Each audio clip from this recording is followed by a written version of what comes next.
What's going on? You doing all right? Okay, Drake, so your coach is in the pile. Your coach gets a cut on his right. Yeah. What's that say about him? No, I think, like I said, that's what we're trying to build, I think. And it starts with the coach, starts with the head coach, the intensity, bringing it every day, taking no crap, when we're out there on the field. But also it comes at a time where with our guys offensively and getting over there and getting some tussles and kind of having some penalties and extra after the whistle can get us in trouble. But for the mentality, I like it. I think that's what you want. I mean, I almost got in there, but I think maybe another day, maybe. So we'll see. What happened? Any idea what started? It seemed like Stefon Diggs might have been a count. Yeah, I think pass pro. I think it's physical. It's a physical game. It's a man's game, and things happen out there. I'm not sure if anything on this field happened, but I think there's a time where obviously you don't want to come out here and fight and get in trouble, but at the same time you don't want to back down from nobody. So I'm sure coach will kind of preach we can't have that, but at the same time, kind of in the back of our minds, that's kind of how we want to play. The intensity and kind of when the whistle's going, play hard, and the whistle stops, get off and get away. Jeremy, what did you like about what you guys were able to do today offensively, and just felt like you guys were in a pretty good rhythm this time? Yeah, I thought it moves well. It's good. Playing against another team, having all our guys out there and kind of getting the rhythm, build some plays together and move the ball. I thought we did some good things offensively and wish we would have ended it better. Tip ball down there, but hey, that happens. That's football, and that's why you practice those. But overall, I was proud up front. The guys up front, they battled hard. So I'm looking forward to getting things going as we get into Minnesota and Friday night. So. We're excited too, Drake. Drake Maye talking about a bevy of things there, but none more important than Mike Vrabel jumping in the fight, jumping in the pile, mixing it up, emerging, bloody face, a leader of men, George. The Forge and Foxborough clip is going to go so hard, bro. It's going to be a 35-minute solo doc on that one moment. Slow-mo. Look, I love seeing that from Vrabel. It just adds to like the legend that he is, right? Yes. The story of a guy that puts the pads on with the players, wants to get his hand in the dirt, gets his butt kicked by Will Campbell, all that to evaluate his guys, fighting for them. Yep. I love it. What leads to wins weeks 1 through 5? What leads to wins in week 17? What leads to postseason appearances? Can we just bask in the heroicism? Yes, but it gets to a point of that doesn't make winning football. Do you think Andy Reid is fighting with players? He's not. His big ass? No. You think Bill Belichick's fighting with players? His old ass? No. Sean McVay, how often does he get bloodied or get in drills with guys? He's too pretty. Exactly. Those are Super Bowl winning head coaches. Yeah. So I love this. I'm not going to get lost in the sauce. Right. Of Vrabel putting on the pads and getting hit and teach. It's good he's teaching guys. It's good he's hands-on. But what Drake Maye's talking about, to me, what stands out more is the vindication that the players are getting from their head coach. Yeah. You can say you want someone to succeed. You can say you're setting someone up for success. You can say you want to achieve a goal. Mm-hmm. But if you actually want it and if you actually don't, they can see right through that. Mm-hmm. Mike Vrabel understands that these guys are putting their bodies on the line. He's done that himself. The vindication that he makes decisions and every day he shows up with, that bleeds in to his team and his players. The intensity with which he approaches every day, that rubs off on them. So that fight where Travion Henderson was putting a Commanders player on his ass, where Will Campbell is diving on guys and taking them out to back up his dude Travion Henderson, that's two rookies having each other's backs, and then the veteran head coach who's earned everything, has a red jacket, is a Patriots Hall of Famer, is super successful, doesn't have anything to prove except getting a Lombardi trophy. He's jumping in there with two rookies to have their backs. That means a lot to the team. It's not the blood. I don't need the blood. I don't need the pads on. It's what Mike Vrabel brings every day. And it's brought all together and encapsulated in that one moment, and that's what I love. Well said. That's a Patriots standpoint. I was at this practice, so I saw a lot of my old peeps from D.C., had a chance to catch up with them and get a Commanders angle. Because remember, Patriots Commanders, Friday night. Can't wait. Tom Brady statue. There's a lot going on here tomorrow night. So I wanted to get the skinny on the Commanders side of things. So I talked to Chris Baker, former defensive lineman for the Commanders, saw him at practice. I said, I have so much to talk to you about, my friend. Let's chop it up. Here it is. All right, Chris, the one thing everyone wants to talk about is a quarterback battle. These two, Drake Maye, Jayden Daniels, will be connected at the hip for the rest of their careers, for better or for worse. Last season, we saw, obviously, the success of Jayden Daniels. Drake Maye didn't have the supporting cast at all. I think this season will get a little more of a Jayden Daniels-esque type season out of Drake Maye. Man. What, is it too much? too much. Too man. much? Jaden Daniels is one of a kind, man. Facts. Got to be easy on comparing people. Facts. To him, What do you see from Drake Maye that you like? I don't know. I don't really watch him. I only watch Jaden. So you being real disrespectful. No, now. I'm Come being on real, now. man. I love Jaden, man. You ain't watched Drake Maye, bro. I'm a Washington Commander. Yeah, but you're a student of the game. You watch all these guys. He's pretty good. He shows a lot of athleticism. You know, he's able to get the ball out quick, and then he has a really good offensive coordinator with Josh McDaniels. And Tom Brady was really good, but it was only really good when he had Josh McDaniels as his coordinator. So it'll be great to see how Maye does with him. You played against Tom a couple times. Oh, yeah. How'd you do against Tom? They always kicked our butt as a team, but I played well against our offensive linemen. I had to humble him a little, man. Just a scotch. This is my man. We're in New England. We're in New England, so I'll give you guys your props. You got good props there. Especially during that time, New England was the team to beat. Facts. Now Washington is the team to beat. All right, let's talk Jaden Daniels then. Year one, incredible. It almost reminds me of like when an artist puts out a great album, right? Like 50 drops, Get Rich or Die Trying, and 50's been chasing that ever since. You know what? Ever since we picked Jaden Daniels, I always said he's going to be just like RG3. He's going to have that RG3 effect, and it felt like it because when RG3 came in his rookie year, the whole town, the whole city was around RG3. Yeah, and facts. They had his back, and now the DC community is really back behind the team. They really have Jaden's back. Well, Jaden's not going to mess it up either because Jaden's humble, and that was an issue with the other guy, but we won't go there. Yeah, his mom is not going to let him mess it up either. Facts. Jaden Daniels' mom is not going to be too far away. Now, let me ask you this, because you are undrafted. So, for those who don't know, Chris Baker's from here. He's from Connecticut, went to school, went undrafted from Hampton, made it to the league, and was a problem, okay? But you came into training camp as an undrafted rookie. Yes. There are first-round picks out on this field. We're talking about Drake Maye and Jaden Daniels. Can you talk to me about the difference of mentality that you saw from where you came in getting it out of the mud to maybe like a first-round guy that's got all the hype? Man, you know, when you're a first-round guy, you have chances to make mistakes. As an undrafted free agent, you have no mistakes. There is no my bets. There is no I'll make it up next play because the next play you might not get a chance to get back in. So as an undrafted free agent, I always had to take advantage of every opportunity I got. Whether it was on the field, it was at the walkthrough, it was in the classroom, you got to take advantage of everything because you never know when your opportunity is going to come. And when you get your opportunity, you have to take advantage of it because at first I was in the league and I was like, bro, I'm not playing, I'm not getting 10, 12 plays. But the older veterans was like, don't count the plays, make the plays count. So even though I had 6 plays, what did I do with them 6 plays to deserve 8 plays? So I went out there and I just tried to play. And every time I got an opportunity, I made a tackle. So it was like, let's put this guy back on. Let's put him out there and see what he got. And eventually it was like, yo, we can't take this guy off the field. But you got to take advantage of your opportunity. Is that the advice you would give to the young guys now who are trying to earn their way on? No matter what reps you get, make the most of it so you can get more. You have to because you're not going to get any more reps until you practice good. I had to understand that if I'm going to be able to play in the game, I have to show what I have to do in the game and practice first. Right. So you have to pretty much treat practice like a game, and I had to learn that as the years went through. Dietrich Wise, Antonio Gibson, a lot of guys who came from Commanders and Patriots and vice versa. What's it like when you see old teammates on other teams? Because you've been in that position. It's great, man. You want to come back, you want to show the team, hey, you guys let me go, and I'm going to kick your butt. You guys should have never let me leave. So You've done that a few times. You got to perform. You've done that a few times in your career. No doubt about it. Last time we had camp with Coach Vrabel, we had the big team brawl. Oh, we saw a couple brawls out here today. It was light work, though. I seen Vrabel right in the mix. I was like, he still think he playing. Now, look, I saw Jason Tatum over there hanging out, and then I look and I see you in the little crew. Did you say what's up to JT? Of course, you know I'm a Lakers fan, so I had to. There you go. I had to take a couple of digs at him. There you go, man. You up here talking all this. It was good to see him back healthy and walking pretty good, man. Yeah. For him to have torn his Achilles a couple months ago, for him to be walking and looking healthy, that's pretty good. All right, let's get some predictions here. Do you think the Patriots will be improved this season? They only won 4 games last year, Swaggy, for God's sake. After 4 games, I mean, there's not much to improve on, so you should show some type of improvement. They have Mike Vrabel now, too. That makes a big difference as a coach. No doubt about it. Okay, let's get into the Commanders then, because I know you want to talk that talk. Oh, yeah. Now, they were a bad half. If you ask me, they were a bad quarter maybe away from the Super Bowl. Couple turnovers. Do you think they get the job done and they get to the bowl this year? I think so, man. We just got to put it together week after week, you know.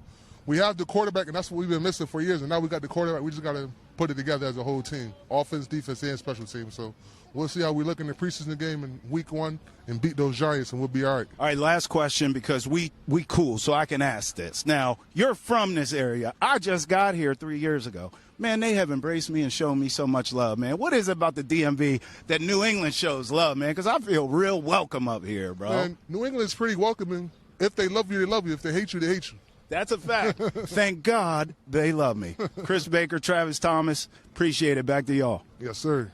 That's my man, Swaggy, right there. You know, one thing that I took away from that was I felt myself defending Drake Maye.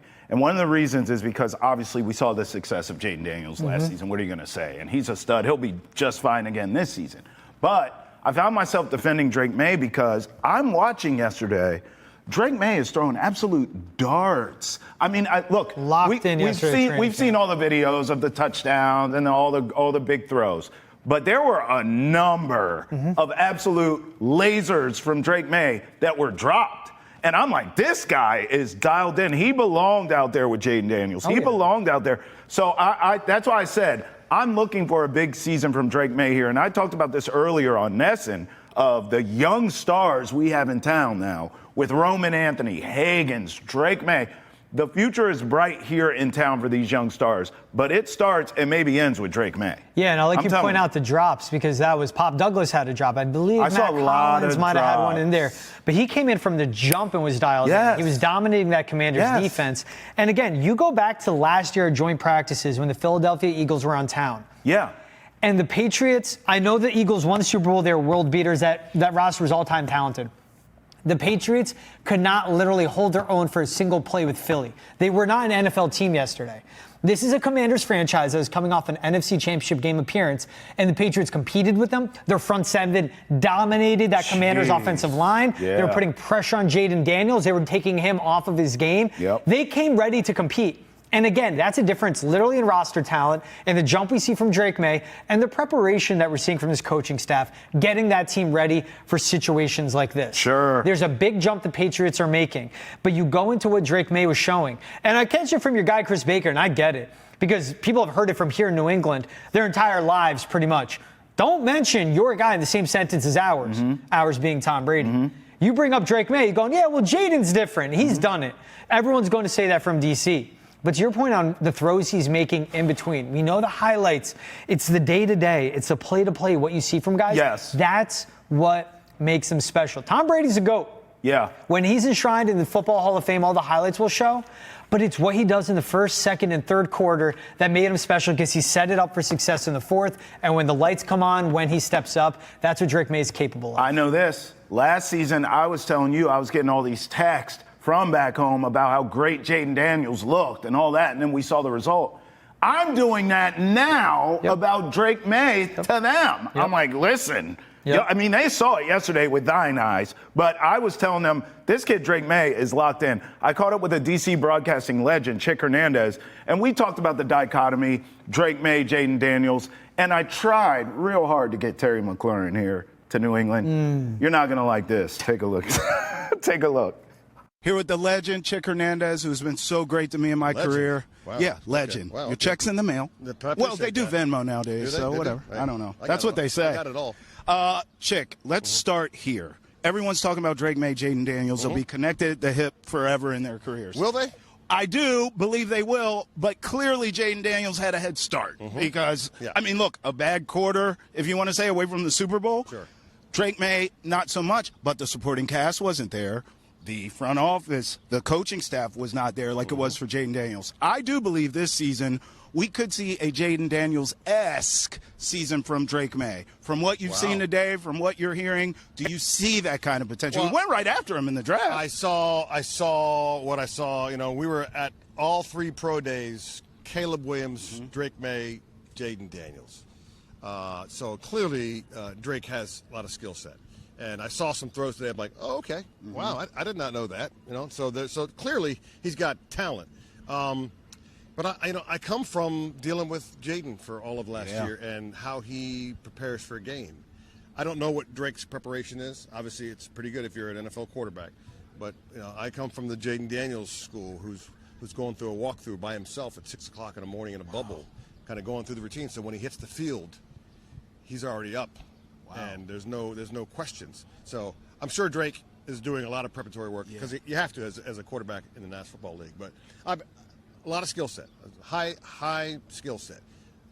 I just can't compare the two. Sure. I can't right now. I know folks will, and that's why I looked at you when you said they're going to be, hip to hip for the rest. I don't know if that's going to be the case because personally, and it's 1 year. I've got a 1 year version.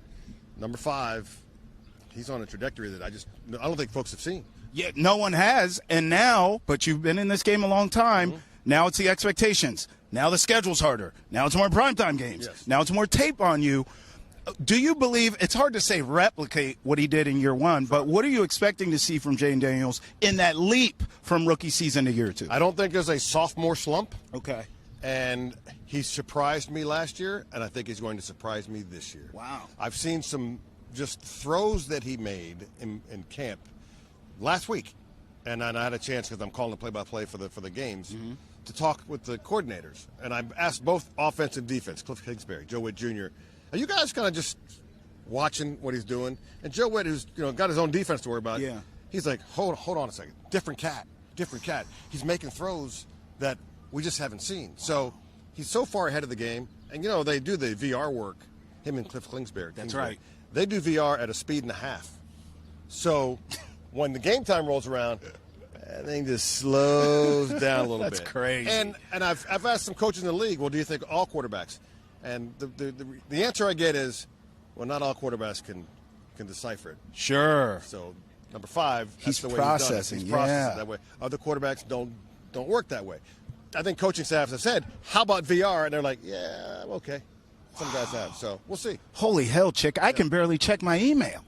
I mean, they're watching VR. I know you, because I've emailed you several times. I got nothing back. 0. Not me. Hey, it's a Travis mockery is what it is. That's what it is. I see what you did there. Yes. I see what you did there. I like it. All right, now look. You're a Terp. Legendary Terp. Stefon Diggs is a Terp. Yes, he is. Stefon Diggs is a New England Patriot. Yes, he is. Are you expecting big things? Now he's older. We get it. He's coming off an injury. Yeah. But He's a ridiculous talent. Yeah. He always has been. It's whether or not he can stand up his own way with his attitude. Sure.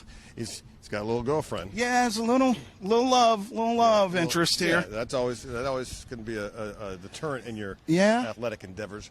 But he's also got something to prove to himself first, and then this squad. So I expect if he's fully healthy, you come off an injury like that, that's tough. Yeah. We'll see. He's got great hands, runs great routes. It's just where his mental space is, and he's a Terp. I want him to do as well as possible. Yeah. Until you get to the Super Bowl and it's New England versus Washington. Then I want to see him get a turf toe and be out. Hey, at least we get to see each other again if that's the case. I want to ask you about another wide receiver now. Okay. I hate to go here with you, Chick, but I got to. Do you think Terry McLaurin's going to end up with the Patriots? Because I do. Most cap space in the league. You can give up some draft capital. How come the Commanders aren't paying him? I mean, what's going on there? Send him up here, Chick. Just like they sent me here, send Terry. Come on. There's 2 questions I have. 2 questions I have. One is, what's wrong with Travis? And 2 is, does he own an iron? What? I mean, this is called hard work. That's hard work? This is why I'm so disheveled, because I work so hard. I think Terry will be a Washington Commander. I've said it for the last 2 months. I think this is going to work out ultimately. I'll say this. Uh-oh. It might have already worked out. Oh, see? It might be that you're just like, Terry's Terry. Yeah. He knows the offense. Yeah. And he's in the building every day. Oh, so he's going through the mental reps, all that stuff. He doesn't need much. Well, there's an Ale right out of my sail. Big old L right there. So, yeah. Breaking news, Terry re-signed with the Commanders, coming in 3-2, because that guy knows. Can we get some, anybody... Anyone? Buy him an iron. Anyone. Anybody. And a Gatorade for working so hard. No one? Working hard. Wrinkles, thirsty, no one cares. But I'm still on the grind, just like you taught me, my brother. Okay. Thank you very much. Absolutely. Good to see you. Absolutely. Hey, tomorrow night it all goes down. Commanders Patriots preseason opener at Gillette. Tom Brady statue. I forgot the statue's going up. Yeah. And that's a good thing. It's a great thing. Because I'm excited to see this offense on the field competing with the Commanders. Drake Maye in his debut on the field with Josh McDaniels. Like there's a lot of good excitement about this team. Because you go back a year ago, it would have been all about the statue. Yeah, that's right. Drake Maye versus Jaden Daniels. That's right. That's a good point. And by the way, last year it would have been all about the statue for a good reason, because there was nothing to talk about with the football team. That's this exactly year, it. it's all about the statue, and there's plenty to talk about with the team, and Vrabel's in control of everything. Vrabel's right there, George. I'm telling you 2 years ago. Telling you too, Robert. 617-790-0928. Get off of Bob, man. No. Let Bob live. No. Man. Accountability matters. Don't rewrite history. But he got the right coach now. Yeah, but he's making it seem like in 2019, it was like, I'm going to hire that guy. And then what did you do in 2024, bro? Tough crowd with George. Yes.